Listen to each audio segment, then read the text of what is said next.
Bonjour, bonjour, bonjour.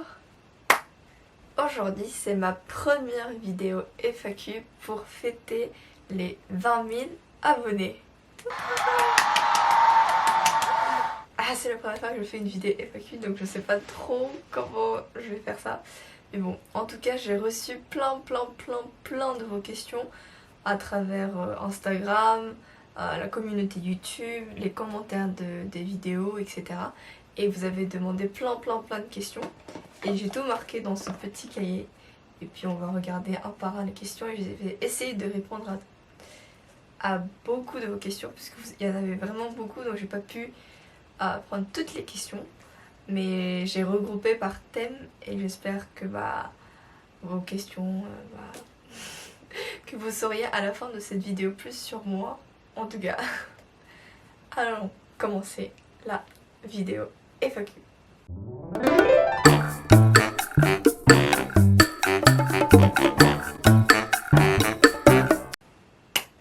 D'abord, on va parler de moi.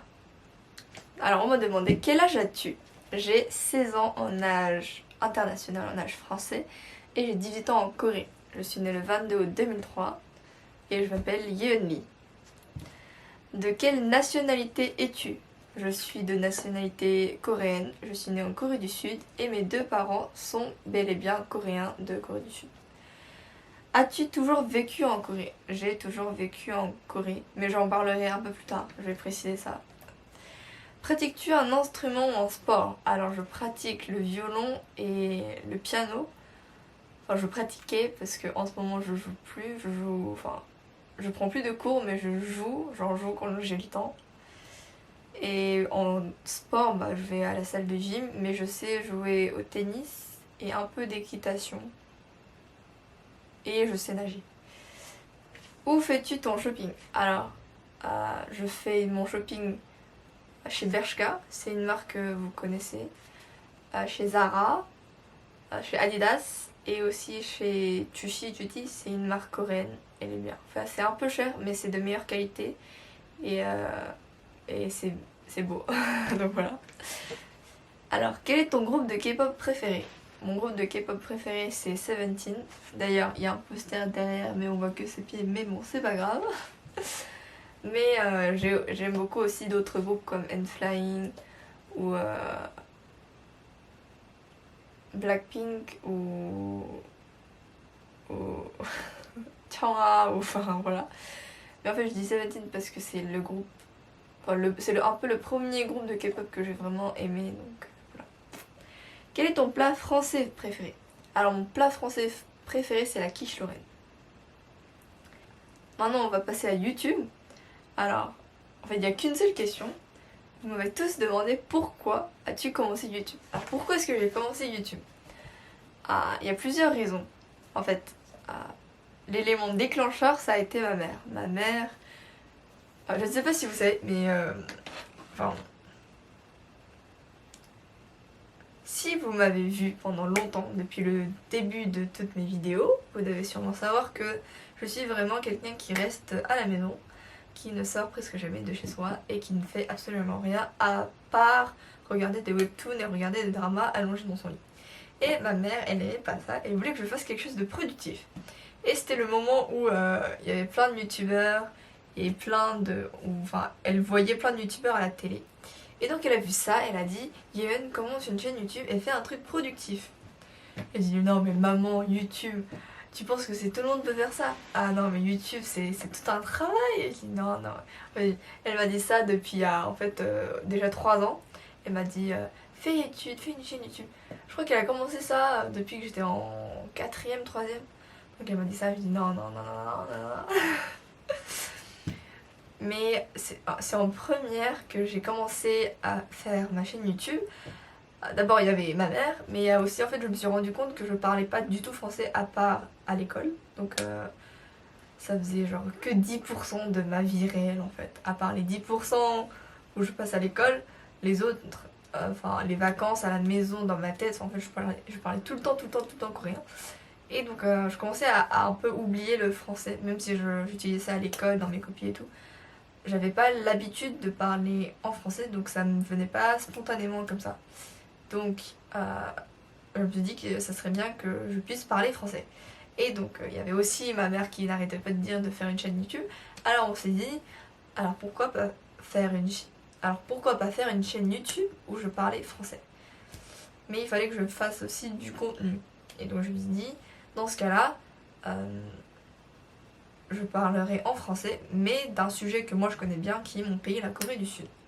Et je pourrais vous présenter aux autres personnes la culture de mon pays, l'histoire, les chansons, le coréen, etc. Et une troisième raison, c'est pas une raison à laquelle j'avais pensé au début, mais c'est grâce à YouTube, c'est à travers YouTube que je me suis rendu compte, c'est que en fait, vu que je suis dans une école non coréenne en Corée, le problème c'est que j'ai en fait une double identité de moi, parce que je suis coréenne, mais j'ai jamais suivi l'éducation coréenne. Donc je suis coréenne, mais en même temps je suis pas vraiment trop coréenne, parce que je connaissais pas trop la Corée non plus. Je connaissais mieux l'histoire de la France et du monde que l'histoire de mon pays. Donc à travers YouTube, j'ai réussi à étudier par moi-même l'histoire de la Corée et la culture de mon pays. Et ça m'a permis de bien stabiliser, entre guillemets, mes deux identités, qui est en fait l'éducation française et ma nationalité coréenne. Donc je pense que ça a été vraiment une bonne expérience, et ça l'est toujours pour moi, de trouver une identité pour moi-même. Donc voilà, c'est pourquoi j'ai commencé YouTube et pourquoi je continue à faire des vidéos sur YouTube. Passons au troisième sujet. Alors, le parcours scolaire. Comment as-tu appris le français? Alors, j'ai appris le français parce que je suis dans une école française en ce moment en Corée. Mon école, c'est le lycée international Xavier qui se trouve à Séoul. J'y étais depuis la maternelle et je le suis toujours, et ça fait 12 ans que j'apprends le français. Ce que vous ne savez pas en général, c'est que mon lycée français, c'est un lycée français qui suit exactement le même programme scolaire que tous les autres lycées qui se trouvent en France, à Paris, en France métropolitaine, donc la France, l'Hexagone et la Corse, et les autres lycées français qui se trouvent par exemple, je sais pas, à Singapour, à New York, je sais pas, à Washington, je crois, enfin aux États-Unis, je sais pas, partout dans le monde quoi. Du coup on passe le brevet, le bac, les E3C pour les futurs terminales, et puis on a des cours de philo, des cours de français. On suit exactement le même programme français que les autres lycées, collèges, écoles primaires de France. Donc c'est pour ça que je sais parler français. J'ai appris le français et j'ai toujours étudié en français. Et donc combien de temps as-tu mis à apprendre le français? Je ne sais pas, parce que ça fait 12 ans que je parle français et j'ai appris ça depuis la maternelle, donc ça fait comme si c'était une deuxième langue native pour moi. Donc je sais pas exactement combien de temps j'ai mis à apprendre le français. Mais en tout cas ça fait 12 ans que j'en fais usage, et je me considère bilingue en français. En tout cas, entre le français et le coréen, lequel est le plus confortable? Alors moi je dirais c'est la même chose, mais ça veut pas dire qu'en fait je suis hyper confortable dans les deux langues, mais c'est plutôt je suis ni confortable en français ni en coréen. Parce que parfois en fait quand je parle coréen, je me dis ah c'est quoi ce mot, mais je sais en français, et la même chose en français, et du coup en fait je parle à peu près zéro langue, parce que je sais maîtriser aucune langue parfaitement. En fait, je viens de dire que j'étais bilingue, mais en fait, non, pas du tout. Passons au prochain thème. Alors, mes études supérieures. Pourquoi veux-tu faire tes études à Paris? Alors, moi, je suis dans un lycée français, donc je passe le bac, et c'est difficile d'intégrer en fait une université coréenne dans d'autres filières que une licence de français ou une licence de langue, parce que en fait pour être dans une université coréenne il faut avoir passé l'équivalent du bac mais en coréen, donc le Suneung. Mais moi j'ai pas passé le Suneung et je ne passerai pas le Suneung parce que c'est trop dur, parce que j'ai jamais étudié en coréen. Mais par contre j'ai passé le Komjong aussi, qui est en fait l'équivalent d'un examen qui valide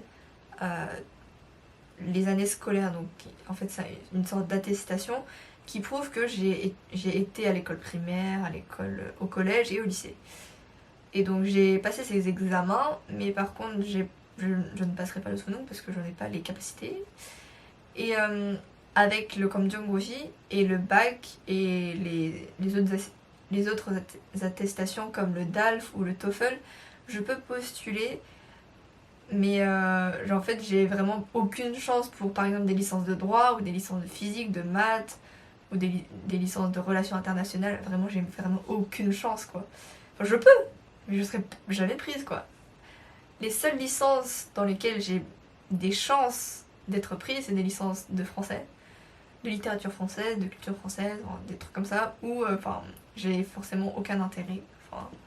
J'ai appris ça pendant 12 ans et j'ai pas envie de réapprendre ça pendant les 4 années universitaires en Corée. Donc voilà, c'est pour ça que j'ai pas décidé d'aller dans une université coréenne. Bien sûr, les universités coréennes sont très bonnes, mais en tant que quelqu'un qui a appris le français pendant 12 ans, j'avais pas envie d'apprendre le français encore pendant 4 ans. En fait, ils font pas que du français, ils apprennent la culture et la littérature française, mais déjà j'aime pas la littérature, donc voilà. Ça vous explique pourquoi je n'ai pas préparé à fond les universités coréennes. Et surtout que je voulais faire une licence de droit, et le plus facile pour moi pour faire une licence de droit c'était d'intégrer une fac française. Et donc c'est pour ça que j'ai décidé de faire mes études en France. Et j'ai été prise à Paris, donc c'est pour ça que je vais à Paris. Alors, deuxième question, pas trop stressée d'aller étudier à l'étranger. Ça dépend de qu'est-ce que vous voulez dire par stressée. Je ne suis pas stressée, par exemple, je ne suis pas angoissée au niveau du travail, de la quantité du travail. En fait, c'est le truc qui devrait m'angoisser, mais heureusement, ça ne m'angoisse pas. Je ne sais pas si ça peut être heureusement, mais bon, en tout cas, ça ne m'angoisse pas tellement pour l'instant. En fait, je suis plus dans le genre de... Il faut que j'ai fait expérience de quelque chose pour en avoir peur. Mais pour l'instant, j'ai pas encore fait expérience de la quantité de travail d'un élève, d'un étudiant en licence de droit. Donc je n'ai pas encore peur, mais je pense que j'aurai très peur très bientôt. Donc je repousse ma peur à loin. Comme ça, pour l'instant, je suis tranquille. Mais bon, on verra. Mais sinon, au niveau du manque de la nourriture coréenne, de mes parents, la nourriture ça va, mais je pense que mes parents ils vont beaucoup me manquer. Mais en ce moment, c'est pas que ça me stresse, mais le fait de me rendre compte que j'ai vraiment fini le lycée et que je vais à la fac, ça me rend un peu triste et ça me rend un peu... je sais pas, je me sens un peu bizarre en ce moment. Je me suis pas encore rendu compte que j'ai fini je vais bientôt finir le lycée, que je serai vraiment à la fac. Enfin c'est bizarre, c'est vraiment bizarre, c'est un sentiment qui est très étrange. Mais en tout cas je ne stresse pas pour l'instant, et au lieu de stresser j'essaie de me préparer au mieux pour une bonne année en licence. Mais bon voilà, et au contraire j'ai un peu hâte, j'ai très hâte d'aller à Paris, de rencontrer de nouvelles personnes, d'être dans un nouvel établissement, etc. Parce que ça fait 12 ans que je suis dans le même établissement, donc vous vous rendez compte? Alors, tu vivras seule à Paris. Normalement, je vivrai seule. J'aimerais être seule parce que j'aime bien être seule. Enfin, je préfère être seule que être en colocation. Qu'est-ce qui te manquera quand tu seras à Paris? Je pense que mon chien et mes parents et mes frères et sœurs me manqueront. La nourriture, je sais pas parce que je suis pas une grande fan de la cuisine coréenne. Enfin, j'aime beaucoup la cuisine coréenne, mais c'est pas parce que je ne peux pas manger coréen que je vais mourir. Enfin, j'aime beaucoup d'abord la farine, donc le pain j'aime beaucoup, la quiche j'aime beaucoup. Enfin, j'aime beaucoup la nourriture française, donc et puis je sais cuisiner coréen, donc je m'inquiète pas pour ça. Donc pour l'instant, ça sera ma famille, ce qui manquera le plus. Ah si, le métro et la clim. Parce qu'en France, il n'y a pas la clim dans le métro. Et je sais pas. Le bus aussi, ça va me manquer. Parce que le bus en Corée, c'est vraiment trop bien. Mais en France, j'ai pas remarqué beaucoup de bus. Mais bon, j'ai pas encore vécu dans cette manière-là. Enfin, j'ai toujours été avec ma famille, donc on a toujours soit été en voiture, soit en métro, mais j'étais trop petite, donc je me rappelle plus trop. Mais en tout cas, il faudra que j'y aille pour voir. Après, tu prévois de vivre en France ou en Corée dans le futur? Dans l'avenir, je prévois de vivre en Corée, mais peut-être que je serai en France, je ne sais pas. Mais j'aimerais vivre en Corée à côté de mes parents, dans mon pays. J'aime beaucoup la Corée, notamment pour les transports, donc j'aimerais bien revenir ici. Si les occasions me permettent, j'aimerais beaucoup revenir vivre en Corée. Et c'est pour ça que je me prépare. Mais bon, après, si je ne peux pas venir vivre en Corée pour telle ou telle raison, j'aimerais aller en Nouvelle-Zélande. Tes projets futurs. Alors, il y a beaucoup de projets. J'ai beaucoup de projets dans l'avenir, mais mon objectif dans la vie, c'est de devenir une personne qui influence les autres d'une manière positive. Et je n'ai rien contre votre religion, mais moi je suis de religion protestante et ma famille aussi est protestante. Et mes parents m'ont toujours dit de faire en sorte que tout ce que je fasse, tout ce que je fais, puisse agrandir le monde de Dieu. Et donc j'aimerais devenir une personne qui influence les autres de manière positive pour pouvoir en fait agrandir le monde de Dieu et puis pouvoir dire aux autres ce que moi j'ai compris de ma religion et ce que moi j'aime de ma religion, et puis pour que en fait beaucoup d'autres personnes ressentent l'amour de Dieu. Mais je n'impose rien, puisque la religion c'est la liberté de tous, donc vous pouvez avoir la religion que vous voulez, mais de n'importe quelle religion vous soyez, je pense qu'il est important, on sait tous que il faut s'aimer les uns les autres et que il faut toujours donner de bonnes influences et qu'il faut toujours tout faire pour améliorer le monde, et c'est ce que je voudrais faire. Et je pense que YouTube et ma chaîne YouTube, ça a fait déjà un bon début de ce que je voudrais devenir. Donc ça c'est mon projet futur, mon grand projet futur, mais pour cela il y a beaucoup d'étapes et je pense que ces étapes n'ont pas de... Par exemple, il n'y a pas d'objectif certain pour l'instant. Mais en tout cas, ça c'est mon grand projet futur. Et puis pour cela, je vais tout faire pour y arriver. Et en tout cas, ma première étape c'est ma chaîne YouTube. Après on pourra faire autre chose, mais je verrai ça en fonction de ce que je deviendrai dans le futur. Alors, c'est la fin de cette première vidéo FAQ. Je pensais qu'il y avait vraiment beaucoup de questions, mais en répondant à vos questions, en fait, il n'y en a pas il n'y en a pas autant que ça.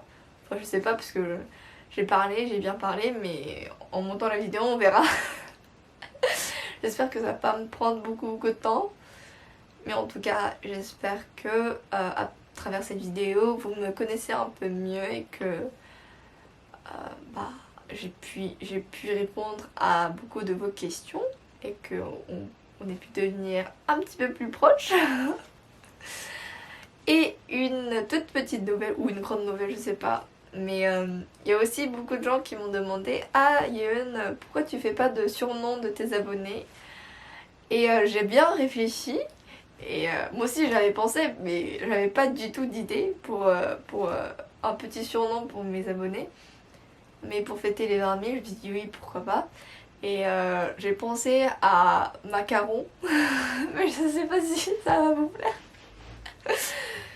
Je suis ouverte à toute proposition, mais moi je vous propose Macaron parce que déjà c'est un dessert français qui est très connu et qui est aussi adoré par les Coréens. Et moi aussi j'aime beaucoup les macarons, et c'est rond et c'est mignon et il y a de toutes les couleurs, c'est joli, c'est bon.